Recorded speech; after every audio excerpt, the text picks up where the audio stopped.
عزیز طلبہ، میں سید نصرت بخاری آج اپنے لیکچر کے ساتھ دوبارہ آپ کی خدمت میں حاضر ہوں۔ کل ہم نے اقبال کے 2 شعر پڑھے تھے۔ آج بغیر تمہید کے میں تیسرا شعر اور اس کی تشریح آپ کے سامنے پیش کرتا ہوں۔ تیسرا شعر ہے: نو امید نہ ہو ان سے اے راہبر فرزانہ، کم کوش تو ہیں لیکن بے ذوق نہیں راہی۔ نو امید کے معنی ہے نا امید ہو جانا۔ راہبر فرزانہ، راہبر کے معنی رہنما، فرزانہ عقل مند آدمی کو کہتے ہیں۔ کم کوش کے معنی ہے سست، اور راہی مسافر کو کہتے ہیں۔ میں سمجھتا ہوں کہ یہ جو شعر ہے یہ اقبال کی خود کلامی ہے۔ وہ ایسے کہ جیسا کہ میں نے کل عرض کیا تھا کہ اقبال بالخصوص برصغیر کے مسلمانوں کو خواب غفلت سے بیدار کرنا چاہتے تھے، لیکن برصغیر کے مسلمان ان کی آواز پر اس انداز میں لبیک نہیں کہہ رہے تھے جیسی ان کو توقع تھی اور جیسا وہ چاہتے تھے۔ تو ظاہر ہے کہ ایسے عالم میں کوئی بھی انسان جو خلوص دل سے دوسروں کی خدمت کے لیے کام کر رہا ہو اور اس کو اس کی خواہش کے مطابق نتیجہ نہ ملے تو پھر وہ مایوسی ایک فطری عمل ہے۔ اس لیے میں اسے اقبال کی خود کلامی کہتا ہوں۔ لیکن اس خود کلامی میں جو بات جو مجھے خوبی نظر آئی ہے وہ یہ ہے کہ اقبال مایوس تو یہ ہیں، لیکن انہوں نے امید کا دامن نہیں چھوڑا۔ وہ اپنے آپ سے کہتے ہیں کہ اگر یہ مسلمان خواب غفلت سے بیدار نہیں ہوتے، انہیں اپنے دوست دشمن کا پتہ نہیں چلتا، تو ایسا نہیں ہے کہ انہیں اپنے دوستوں کا دشمنوں کا پتہ نہیں ہے، ایسا نہیں ہے کہ انہیں آزادی اور غلامی کا پتہ نہیں ہے۔ یہ ذرا سست ہیں، اور سستی کی وجہ یہ ہے کہ یہ باتیں جو اقبال کر رہا ہے یہ ان کے لیے نئی ہیں، لیکن جس وقت یہ باتیں ان کی سمجھ میں مکمل آ جائیں گی، ان کے شکوک و شبہات دور ہو جائیں گے، تو پھر یہ لوگ ایک جھنڈے تلے اکٹھے ہو کر اپنے مقصد کا جو اصول ہے وہ ممکن بنا دیں گے۔ یہ خود کلامی کے ساتھ ساتھ اقبال کی ایک پیشگوئی بھی ہے جو پاکستان کی صورت میں درست ثابت ہوئی۔ اس کے پس منظر میں مجھے ایک واقعہ بھی یاد آ رہا ہے کہ قائد اعظم محمد علی جناح جب برصغیر کو چھوڑ کر انگلینڈ چلے گئے تھے، مسلمانوں کی باہمی نااتفاقی، جھگڑوں اور فرقہ بندیوں کی وجہ سے وہ مایوس ہو گئے تھے کہ یہ لوگ ایک پلیٹ فارم پر اکٹھے نہیں ہوتے۔ وہ یہاں سے انگلینڈ چلے گئے تو اقبال نے ہی ان کو پے در پے خطوط لکھ کر برصغیر واپس آنے پر راضی کیا، بلکہ مجبور کیا۔ تو وہ واقعہ بھی دیکھیں تو ایسا لگتا ہے کہ یہ شعر، اس شعر کے پیچھے وہ واقعہ بھی ہے۔ دوسرا شعر ہے: اے طاہر لاہوتی، اس رزق سے موت اچھی جس رزق سے آتی ہو پرواز میں کوتاہی۔ طاہر پرندے کو کہتے ہیں، اور لاہوت ایک روحانی ترقی کا ایک درجہ ہے، بلند ترین درجہ ہے۔ لیکن طاہر لاہوتی کی تشریح کر کے شعر کو مشکل بنانے سے بہتر ہے کہ میں آپ کو بتا دوں کہ طائر لاہوتی سے مراد ایک مسلمان ہے۔ اے طائر لاہوتی، اس رزق سے موت اچھی جس رزق سے آتی ہو پرواز میں کوتاہی۔ پرواز کہتے ہیں اڑان کو، اور کوتاہی کہتے ہیں سستی۔ تو اس میں اقبال مرد مومن کو یہ بات باور کرا رہے ہیں کہ وہ مرد مومن جس کے سامنے رسول پاک صلی اللہ علیہ وآلہ وسلم کی سیرت ہو، جس کے سامنے اصحاب رسول کی زندگیوں کے نمونے ہوں، جس کے سامنے اہل بیت کا طرز زندگی ہو، تو پھر وہ رزق کے اصول کے لیے کوتاہی نہیں کرتا۔ اور پھر یہ بھی ہے کہ جو شخص رزق کے اصول کے لیے کوتاہی کرتا ہے وہ خدا کے ہاں بھی عذاب کا مستحق ٹھہرتا ہے۔ اور پھر اقبال مرد مومن کا جو ایک معیار قائم کرتے ہیں، تو اقبال اس سے یہ توقع نہیں رکھتے کہ ایک مرد مومن جو ہے وہ اس کی زندگی کا محور اور مرکز مال، جائیداد، روپیہ، پیسہ ہو۔ اس کی زندگی کا مقصد یہ ہرگز نہیں ہو سکتا۔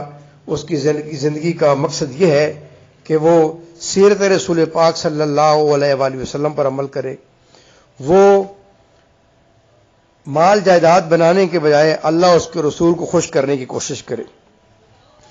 اس شعر کا دوسرا پہلو یہ ہے کہ اس وقت برصغیر کے کچھ مسلمان ایسے تھے جو انگریزوں کے ایجنٹ تھے، انگریزوں سے پیسے لیتے تھے اور مسلمانوں کے مفادات کے خلاف کام کرتے تھے۔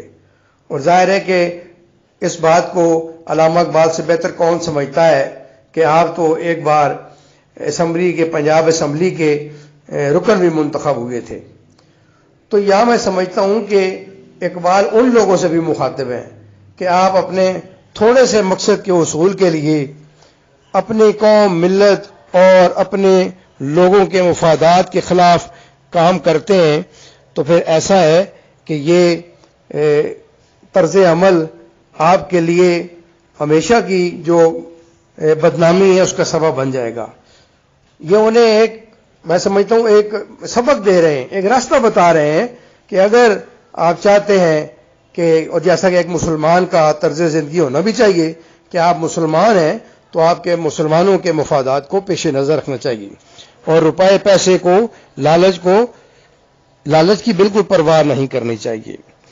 اگلا شعر ہے، دارا و سکندر سے وہ مرد فقیر اولا ہو جس کی فقیری میں بوئے اسد اللہ ہی۔ دارا و سکندر دو بادشاہوں کے نام ہیں، ایک ایران کا بادشاہ تھا، ایک یونان کا بادشاہ تھا، اور اسد اللہ حضرت علی علیہ السلام کو کہتے ہیں، آپ کا لقب ہے۔ تو اقبال یہاں پر ایک مسلمان کو بتا رہے ہیں کہ دارا اور سکندر جو تھے اپنی زندگی میں انہوں نے جہاں بھی گئے تو ان کے پیش نظر کسی علاقے پر قبضہ تھا، کسی زمین کے ٹکڑے کو حاصل کرنا تھا۔ اس وقت ممکن ہے وہ اپنے وقتی مقاصد میں کامیاب بھی ہو گئے ہوں، لیکن آج دنیا انہیں غاصب کے نام سے یاد کرتی ہے۔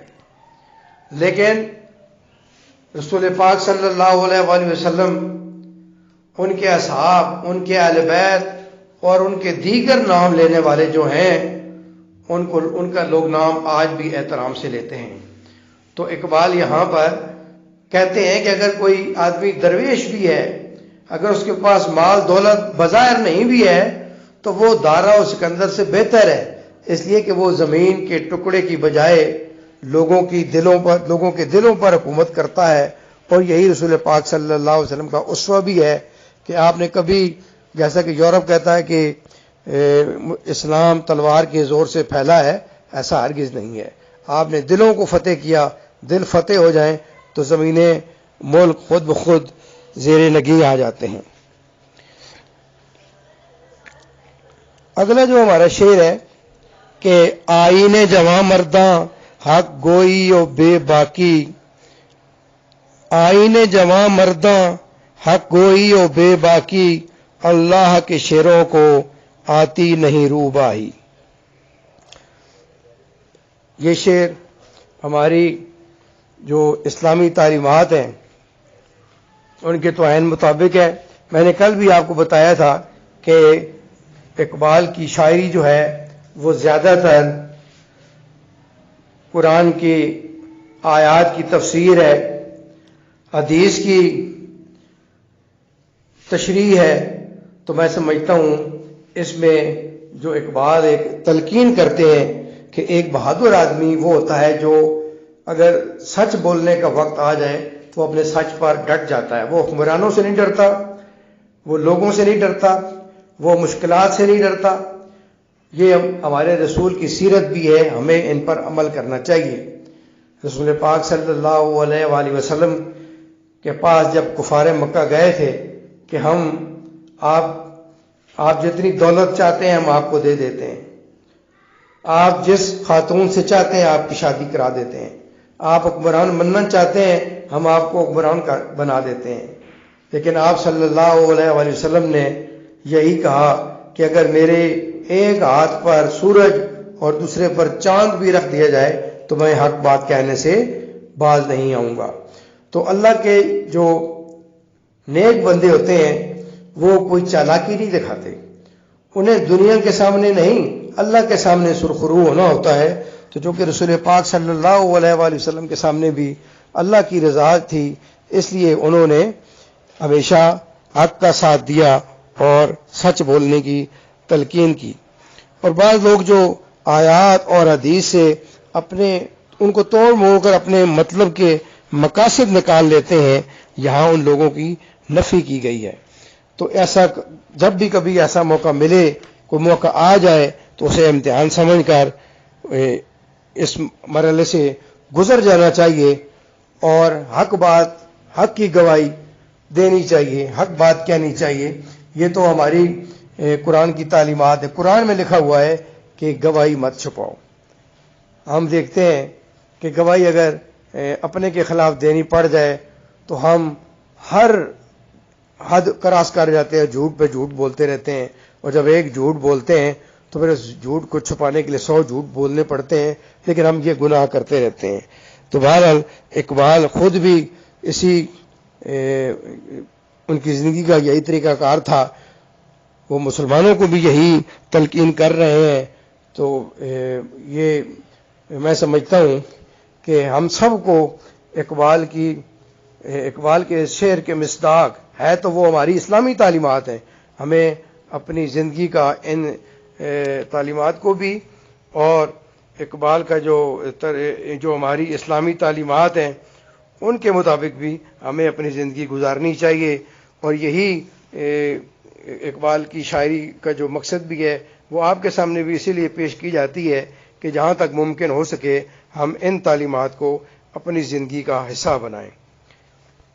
آج ہم نے یہ غزل مکمل کر لی ہے، تو اگلے کسی لیکچر میں انشاءاللہ کسی نئے ٹاپک کے ساتھ دوبارہ آپ کے سامنے حاضری ہوگی۔ تب تک کے لیے السلام علیکم۔